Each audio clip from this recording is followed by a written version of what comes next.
ನೋಡಿ, ಕಳೆ ರೂಪದಲ್ಲಿ ಬೆಳೆಯುವಂತಹ ಈ ಒಂದು ಸಸ್ಯವನ್ನ ನಾರಬಳ್ಳಿ, ನ್ಯಾಬಳ್ಳಿ, ಸೂರ್ಯವರ್ತ ಗಿಡ ಅಂತೆಲ್ಲ ಕರೀತಾರೆ. ನೋಡಿ, ಇದರ ಒಂದು ಎಲೆಗಳನ್ನ ಯಾವ ರೀತಿ ಗುರುತಿಸ್ಬೋದು ಅಂದರೆ, ಒಂದು ಎಲೆಗೆ ಅಂದರೆ ಒಂದು ಕೊಂಬೆಗೆ 5 ಎಲೆಗಳನ್ನು ಬಿಟ್ಟಿರುತ್ತೆ. ತುಂಬ ಘಾಟ್ ಹೊಡೆಯುತ್ತೆ ಈ ಒಂದು ಎಲೆಯನ್ನು ಒಸಕ್ದಾಗ. ಈ ಒಂದು ಎಲೆಯ ಒಂದು ವಿಶೇಷತೆ ಏನಪ್ಪ ಅಂತಂದರೆ, ಅಥವಾ ಈ ಗಿಡದ ಒಂದು ವಿಶೇಷತೆ ಏನಪ್ಪ ಅಂತಂದರೆ, ಸಾಂಪ್ರದಾಯಿಕ ಆಯುರ್ವೇದ ಪದ್ಧತಿಯಲ್ಲಿ ಅಮೂಲ್ಯ ರತ್ನ ಅಂತಲೇ ಹೇಳ್ಬೋದು ಈ ಗಿಡವನ್ನು. ಏನಪ್ಪ ಅಂತಂದರೆ, ಯಾರು ಇದುವರೆಗೂ ನಿಮಗೆ ಈ ಸೀಕ್ರೆಟನ್ನು ಹೇಳಿರೋದಿಲ್ಲ. ತುಂಬ ತಲೆ ನೋವ್ತಾ ಇದೆ ಅಂತಂದಾಗ, ಅಂದರೆ ತಲೆನೋವು ಅಂದರೆ ಎಂಥ ತಲೆನೋವು ಅಂದರೆ ಅರ್ಧ ತಲೆನೋವು, ಆಗಾಗ ಅರ್ಧ ತಲೆನೋವು ಬರ್ತಾ ಇರುತ್ತೆ, ವಾಸಿನೇ ಆಗಿಲ್ಲ ಅನ್ನುವಂಥವ್ರು ಏನಪ್ಪ ಮಾಡ್ತೀರಾ ಅಂದರೆ, ಖಾಲಿ ಹೊಟ್ಟೆಯಲ್ಲಿ ಅಂದರೆ ತಣ್ಣೀರನ್ನು ಮುಟ್ಟಿರಲೇಬಾರ್ದು ಅಂಥ ಸಂದರ್ಭದಲ್ಲಿ ಈ ಗಿಡದ ಎಲೆಗಳನ್ನು ಒಸಕಿದಾಗ ಅದು ತುಂಬ ಸ್ಮೂತಾಗಿರುತ್ತೆ. ಎಲೆಯನ್ನು ಕಿತ್ಕೊಂಡು ತಾಜಾ ಎಲೆಗಳನ್ನು ಚೆನ್ನಾಗಿ ಒಸಕಿ ರಸ ತೆಗಿಬೇಕು. ರಸ ತೆಗೆದಾಗ ಜಸ್ಟ್ 2 ಹನಿ, ನಿಮಗೆ ಬಲಗಡೆ ತಲೆನೋವಿದ್ದರೆ ಎಡಗಡೆ ಕಿವಿಯಲ್ಲಿ ಹಾಕ್ರಿ, ಅಥವಾ ಎಡಗಡೆ ತಲೆನೋವಿದ್ದರೆ ಬಲಗಡೆ ಕಿವಿಯಲ್ಲಿ ಒಂದೇ ಒಂದು ಹನಿ ರಸವನ್ನು ಹಾಕಿದಾಗ ಎಂಥದೇ ತಲೆನೋವಿದ್ರೂ ಕೂಡ ವಾಸಿಯಾಗೋಗುತ್ತೆ. ಹಾಗೆಯೇ ಅದಷ್ಟೇ ಅಲ್ಲ, ಈ ಒಂದು ಪಾರ್ಶ್ವವಾಯು ಏನು ಲಕ್ವ ಅಂತ ಕರಿತೀರ, ಆ ಒಂದು ಪಾರ್ಶ್ವವಾಯು ಸಮಸ್ಯೆ ಇರೋರು ಕೂಡ ಈ ಒಂದು ಎಲೆಯ ಒಂದು ರಸವನ್ನು ಸುಮಾರು ಒಂದು 2 ಹನಿಯಷ್ಟು ಕಿವಿಯಲ್ಲಿ ಹಾಕ್ತಾ ಬಂದರೆ ಈ ಒಂದು ಪಾರ್ಶ್ವವಾಯು ಸಮಸ್ಯೆ ಕೂಡ ಕಾಲಕ್ರಮೇಣವಾಗಿ ವಾಸಿಯಾಗುತ್ತೆ. ಹಾಗೆಯೇ ಈ ಒಂದು ನಾರಬಳ್ಳಿಯ ಸೊಪ್ಪನ್ನು ಈ ಒಂದು ಬೆರ್ಕೆ ಸೊಪ್ಪುಗಳಲ್ಲಿ ಬಳಸಿ ಸಾಂಬಾರು ಕೂಡ ಮಾಡೋದ್ರಿಂದ ನಮ್ಮ ದೇಹದ ರೋಗ ನಿರೋಧಕ ಶಕ್ತಿ ಕೂಡ ಹೆಚ್ಚಾಗುತ್ತೆ. ಹಾಗೆಯೇ ಈ ಸೊಪ್ಪನ್ನು ವಿಶೇಷವಾಗಿ ಬಾಣಂತಿಯರಿಗೆ ಅಡುಗೆ ಮಾಡಿಕೊಡ್ತಾರೆ ನಮ್ಮ ಹಳ್ಳಿಗಳ ಕಡೆ.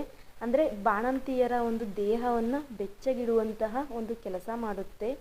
ಈ ತಂಬುಳಿನೋ ಅಥವಾ ಸಾಂಬಾರೋ ಮಾಡಿ ಊಟಕ್ಕೆ ಬಡಿಸ್ಬೋದು. ಹಾಗೆಯೇ ತುಂಬ ನೆಗಡಿ ಕೆಮ್ಮಿದೆ ಅಂತಂದಾಗ ಇದರ ಒಂದು ಎಲೆಯ ಒಂದು ರಸವನ್ನು ಜೇನುತುಪ್ಪದೊಂದಿಗೆ ಸೇವನೆ ಮಾಡೋದ್ರಿಂದ ಈ ಒಂದು ಕೆಮ್ಮು ನೆಗಡಿ ಕೂಡ ವಾಸಿಯಾಗುತ್ತೆ. ಹಾಗೆಯೇ ಖಾಲಿ ಹೊಟ್ಟೆಯಲ್ಲಿ ಸುಮಾರು ಒಂದು 2 ಎಲೆಯನ್ನು ಹಾಗೆ ಜಗಿದು ತಿನ್ನೋದ್ರಿಂದ ಅಸ್ತಮ ಕೂಡ ವಾಸಿಯಾಗುತ್ತೆ.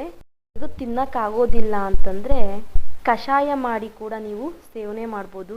ಯಾವ ರೀತಿ ಕಷಾಯ ಮಾಡ್ಬೋದು ಅಂದರೆ, ಒಂದು ಇಡೀ ಎಲೆಯನ್ನು ತೊಗೊಂಬಂದು ಚೆನ್ನಾಗಿ ನೀರಲ್ಲಿ ತೊಳೆದು 2 ಗ್ಲಾಸ್ ನೀರನ್ನು ಹಾಕಿ 1 ಗ್ಲಾಸ್ ಬರೋವರೆಗೆ ಚೆನ್ನಾಗಿ ಕುದಿಸಿ, ನಂತರ ಅದಕ್ಕೆ ತಾಟ್ ಬೆಲ್ಲ, ಗಂಧಿಗೆ ಅಂಗಡಿಗಳಲ್ಲೆಲ್ಲ ಸಿಗುತ್ತೆ, ಆ ಒಂದು ಬೆಲ್ಲವನ್ನು ಹಾಕಿ ನೀವು ರುಚಿಗೆ ತಕ್ಕಷ್ಟು ಸೇವನೆ ಮಾಡ್ತಾ ಬಂದರೆ ಅಸ್ತಮ ಕೂಡ ಕಾಲಕ್ರಮೇಣವಾಗಿ ವಾಸಿಯಾಗುತ್ತೆ. ಹಾಗೆಯೇ ಈ ಸೊಪ್ಪನ್ನು ನೋಡಿ, ಎಲೆಯನ್ನು ಒಸಕಿ ಈ ಒಂದು ಹತ್ತಿಯ ಜೊತೆ ಈ ಎಲೆಯನ್ನು ಕಿವಿಯಲ್ಲಿ ಇಡೋದ್ರಿಂದ ಬಾಣಂತಿಯರ ದೇಹ ಕೂಡ ಶಾಖವಾಗಿರುತ್ತೆ. ಹಾಗೆಯೇ ಸನ್ನಿಯಾಗಿರುತ್ತೆ, ಅಂದರೆ ಕಾಲುಗಳೆಲ್ಲ ಒಂಥರ ಜುಮ್ ಅಂತ ಇರುತ್ತೆ ಅಥವಾ ಉರಿತಾ ಇರುತ್ತೆ. ಅಂಥ ಸಂದರ್ಭದಲ್ಲಿ ಎಲೆಯನ್ನು ತೊಗೊಂಬಂದು ಚೆನ್ನಾಗಿ ಒಸಕಿ ರಸವನ್ನು ತೆಗೆದು ಆ ಬಾಣಂತಿಯರ ಒಂದು ಕಾಲಿಗೆ ನೀವು ಲೇಪನ ಮಾಡೋದ್ರಿಂದ ಆ ಸನ್ನಿ ಕೂಡ ಮಾಯ ಆಗುತ್ತೆ. ಬಾಣಂತಿಯರಷ್ಟೇ ಅಲ್ಲ, ಈ ಒಂದು ನಾರ್ಮಲ್ಲಾಗಿರೋಂಥವ್ರಿಗೂ ಸಹ ಅಂದರೆ ಈ ರೀತಿ ಆಗಿದೆ ಅಂತಂದರೆ, ಯಾವ ರೀತಿ ಅಂತಂದರೆ ಜುಮ್ ಅನ್ನೋದು ಅಥವಾ ಪಾದಗಳು ಉರಿಯುವಂಥ ಸಂದರ್ಭದಲ್ಲಿ ಈ ಸೊಪ್ಪನ್ನು ಒಸಕಿ ರಸವನ್ನು ತೆಗೆದು ಆ ರಸವನ್ನು ಲೇಪನ ಮಾಡ್ತಾ ಬಂದರೆ ಕಾಲಕ್ರಮೇಣವಾಗಿ ಆ ಸನ್ನಿ ಕೂಡ ನಿವಾರಣೆ ಆಗುತ್ತೆ. ಸುತ್ತಮುತ್ತಲೇ ಬೆಳೆದು ಹಾಳಾಗುವಂತಹ ಇಂತಹ ಗಿಡಮೂಲಿಕೆಗಳನ್ನು ಉಪಯೋಗಿಸಿಕೊಂಡು ನಿಮ್ಮ ಆರೋಗ್ಯವನ್ನು ಕಾಪಾಡಿಕೊಳ್ಳಿ. ಹಾಗೆಯೇ ಈ ಒಂದು ವಿಡಿಯೋವನ್ನು ನಿಮ್ಮ ಸ್ನೇಹಿತರೊಂದಿಗೆ ಹಂಚಿಕೊಳ್ಳಿ. ಹಾಗೆಯೇ ಈ ಒಂದು ಗಿಡವನ್ನು ನಿಮ್ಮ ಹಳ್ಳಿ ಕಡೆ ಏನಂತ ಕರಿತೀರೋ ತಪ್ಪದೆ ನಿಮ್ಮ ಅಭಿಪ್ರಾಯಗಳನ್ನು ತಿಳಿಸಿ. ಹಾಗೆ ವಿಡಿಯೋಗೊಂದು ಲೈಕ್ ಮಾಡಿ ನಿಮ್ಮ ಆರೋಗ್ಯದ ಕಡೆ ಗಮನ ಹರಿಸಿ. ಪ್ರತಿಯೊಬ್ಬರಿಗೂ ತುಂಬು ಹೃದಯದ ಧನ್ಯವಾದಗಳು.